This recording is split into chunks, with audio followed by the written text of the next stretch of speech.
একদিন একদিন আমি আপনাদের বলেছিলাম যে বাজার করতে আমি ভীষণ ভালোবাসি। একটা এত বড় ব্যাগ নিয়ে আমি এখন বাজার যাব।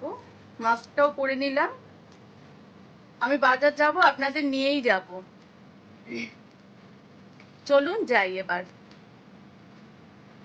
দরজাটা খুললাম, এবার তালা খুলছি। বাইরেটা এখনো আলো জ্বালানো হয়নি, আপনারা দেখতে থাকুন। এই রাস্তা দিয়ে না, মানে রাস্তা দিয়ে সোজা চলছি। মানে আমাদের এই হাউজিংটা না ভীষণ সুন্দর দেখতে, জানেন, একদম ছবির মতো সাজানো। এবার আমরা যেই ফ্ল্যাটটায় থাকি তার সামনেটাতেই স্টার মল। স্পেন্সার্সে যাওয়ার চেষ্টা করছি, কিন্তু প্রচুর ভিড় থাকে জানেন তো। আজকে গিয়ে দেখবো কি অবস্থা। আগে তো স্পেন্সার্স থেকেই সবকিছু করতাম, বাজার সমস্ত, মানে হাতে টুকিটাকি জিনিস সমস্ত কিছুই করতাম, কিন্তু এখন জানেন পাড়ার দোকানগুলোই আমার ভরসা। এই তো মানে সাহস সঞ্চার করে আস্তে আস্তে সঞ্চয় করে আস্তে আস্তে রাস্তার দিকে পা বাড়াচ্ছি, দেখা যাক কি করতে পারি। সেই মার্চ মাসের পর থেকে কিন্তু জানেন এখনো মানে স্টার মলে আমি একবারও ঢুকিনি। ঢোকার চেষ্টা করি, আবার চলে আসি, কারণ ভিড় দেখলে আমার ভীষণ ভয় লাগে। রাস্তায় চলেছি, এবার ঢোকার চেষ্টা করছি ধীর ধীর পায়ে, দেখা যাক কি হয়।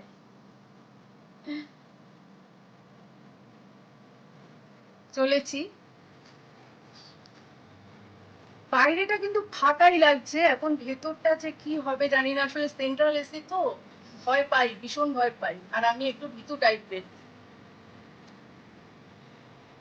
আগে কিন্তু খুব ভালো লাগতো জানেন এখান থেকে বাজার করতে, কিন্তু এখন এতটাই ভয় লাগে। এই করোনা, চারিদিকে এমন অবস্থা, প্রত্যেকেরই শুনছি কোভিড পজিটিভ।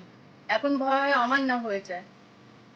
এবার যাচ্ছি, কিন্তু মনে হচ্ছে না পারবো, জানেন তো। ভেতরে কিন্তু লোক আছে, সেন্ট্রাল এসি যেহেতু, কোন লোক কখন কিভাবে আসে পারলাম না। আবার সেই পাড়ার দোকানই আমার ভরসা, পাড়ার দোকান থেকেই আমায় হয়তো কিনতে হবে, কিচ্ছু করার নেই। এই পাশে একটা দোকান আছে, ওখান থেকে কিছু জিনিসপত্র নিলাম। এইভাবেই চলছে আর কি। কবে যে আমি স্টার মলে আবার বাজার করতে পারবো সেটা ভগবানই জানে। ভ্যাকসিন যতদিন না আবিষ্কার হচ্ছে ততদিন মনে হয় না পারবো। এবার এই যে আমি দেখুন এখান থেকে ফল কিনছি, ডালিম গুলো বেছে বেছে কিনছি। এনার কিন্তু কোনো স্থায়ী দোকান নয় এটা, এনার একটা বড় সেলুন ছিল জানেন, বেশ চালু, প্রচুর লোক যেত, বেশ ভালো ইনকাম ছিল। এখন কেউ তো যায় না সেলুন বা পার্লার গুলোতে, কেউ যায় না। ভদ্রলোক এখন সংসার চালাবে কি করে? বাড়িতে বউ আছে, বাচ্চা আছে, মা বাবা, তাদের তো দেখতে হবে। এবার এইভাবে একটা ছোট্ট ফলের দোকান দিয়ে বসেছে, যেইভাবে সংসারটা চালানো যায় আর কি। আমি আপনাদের আজকে একটা চাল কুমড়ো দিয়ে রান্না করে দেখাবো। এই রান্নাটা কিন্তু ভীষণ সহজ সরল রান্না, যেটা তৈরি করতে মাত্র দুটো উপকরণ লাগবে। যদি আপনার ঘরে একটুখানি নারকোল থাকে তাহলে কিন্তু নারকোল আর অবশ্যই চাল কুমড়ো থাকতে হবে, তাহলে অবশ্যই মানে খুব সহজে এই রান্নাটা আপনারা করতে পারেন, আর খেতে ভীষণ সুস্বাদু হয়, আর প্রত্যেকে কিন্তু আপনার তারিফ করবে। আর রান্নায় যাওয়ার আগে প্রত্যেক দিন মানে প্রত্যেকটা এপিসোডে যেমন একটুখানি গান গাওয়ার চেষ্টা করি, আপনাদের শোনানোর চেষ্টা করে থাকি, আজও তার ব্যতিক্রম হবে না। দেখুন বিকেলবেলা কত সুন্দর আকাশ ছিল, হঠাৎ করে বৃষ্টি নেমে এলো।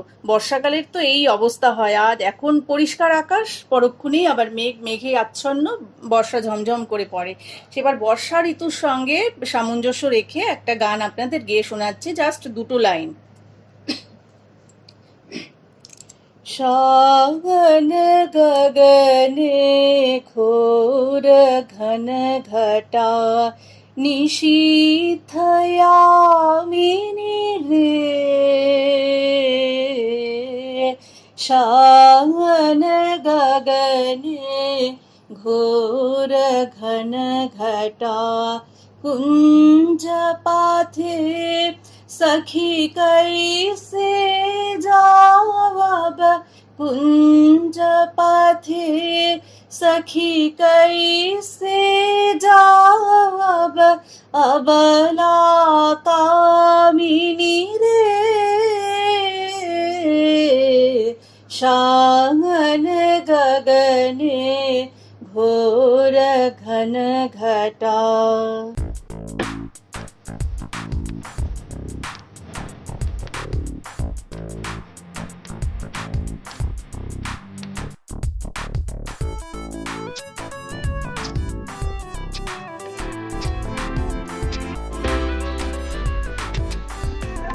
জয়িতা রান্না বান্নায় আপনাদের স্বাগত। আজ আমি তৈরি করে দেখাবো চাল কুমড়োর ঘন্ট। বেশ কয়েকদিন আমি আপনাদের কাছে নিরামিষ রান্না তৈরি করে দেখাচ্ছি। এটা রিকোয়েস্ট এসেছিল যে সবসময় মাছ মাংস না দেখিয়ে কিছু নিরামিষ রান্না দেখানোর জন্য, সেই জন্যই আমি আপনাদের কাছে এটা তৈরি করে দেখাবো। এটা বানাতে লাগছে চাল কুমড়ো, তো লাগছেই। বেশ বড় সাইজের একটা চাল কুমড়ো খুব ঝিরিঝিরি করে কেটে রেখেছি। মাইন্ড ইট, এটা কিন্তু ঝিরিঝিরি করেই কাটতে হবে, একটু বড় করে কাটলে চলবে না। আর সব কটা টুকরো একদম সমান হতে হবে।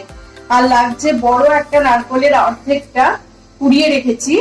মাত্র দুটো উপকরণ দিয়েই চাল কুমড়ো ঘন্টটা আমি তৈরি করব, নারকেল কোড়া আর চাল কুমড়ো। আর কিছু রুটিন মশলা আছে যেগুলো না দিলে তো কোনো রান্নাই হয় না। ফোড়নের জন্য লাগছে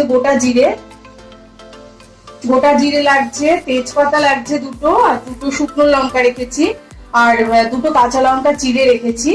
আর লাগছে আদা বাটা, আদা আর কাঁচা লঙ্কা একসঙ্গে বেটে রেখেছি, 1 ইঞ্চি আদা, দুটো কাঁচা লঙ্কা একসঙ্গে বেটে রেখেছি।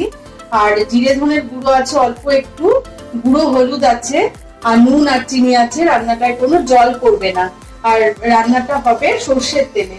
এখানে দেখুন আমি 4 টেবিল চামচ তেল দিয়ে রেখেছি কড়াতে।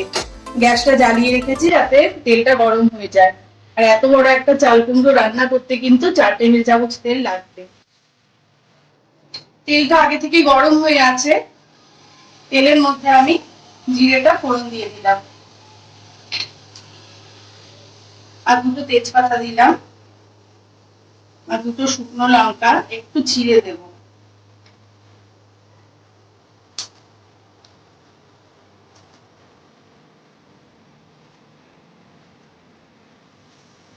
এবার এটা একটু ভাজা ভাজা হবে,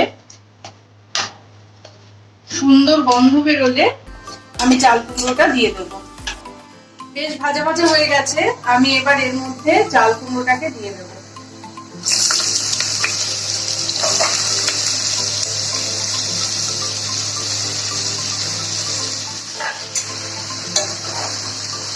এবার এইটা আমি একটু নাড়াচাড়া করব।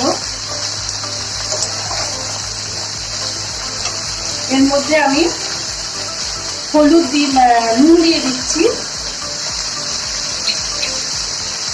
জিরে ধনের গুঁড়ো দিয়ে দিলাম,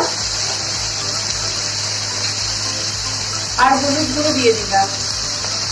দিয়ে এবার এটা একটু ভাজা ভাজা করবো।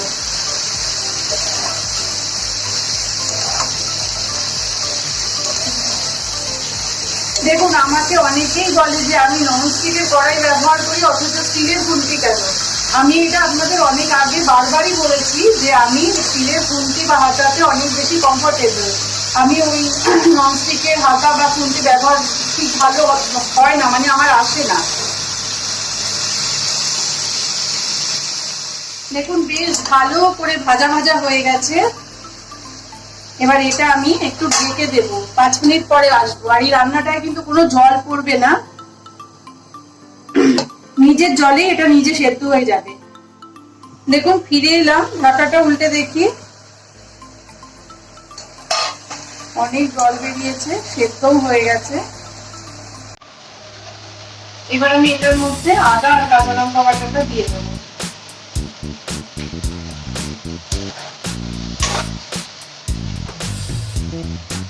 আর দেব 4 ভাগের 3 ভাগ নারকেল কোড়া, আর এইটুকু গার্নিশিং এর জন্য রাখলাম। আর চিনিটা দিয়ে দিলাম, আর যে দুটো কাঁচা লঙ্কা চিড়ে রেখেছিলাম সেটা দিয়ে দিলাম।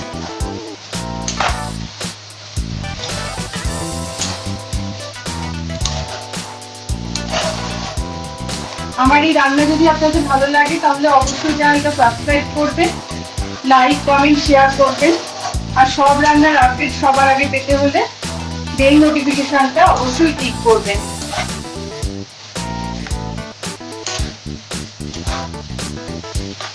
আমি 5 মিনিট পর আবার ফিরে আসবো, তখন সার্ভ করে দেবো। দেখুন আমি উপরে খানিকটা নারকেল কোড়া ছড়িয়ে সার্ভ করে দিলাম। নিরামিষ রান্না যদি ঠিকভাবে করা যায় তো মন দিয়ে, তাহলে কিন্তু আমিষ রান্নার থেকে অনেক বেশি ভালো লাগে। আমি যেইভাবে করলাম সেইভাবে আপনারা তৈরি করুন এই রান্নাটা, দেখবেন ভীষণ ভালো লাগবে। এটা শুধু ভাত নয়, রুটি, লুচি, পরোটা সবকিছুর সাথেই খেতে পারেন। আপনারা ভালো থাকুন, সুস্থ থাকুন।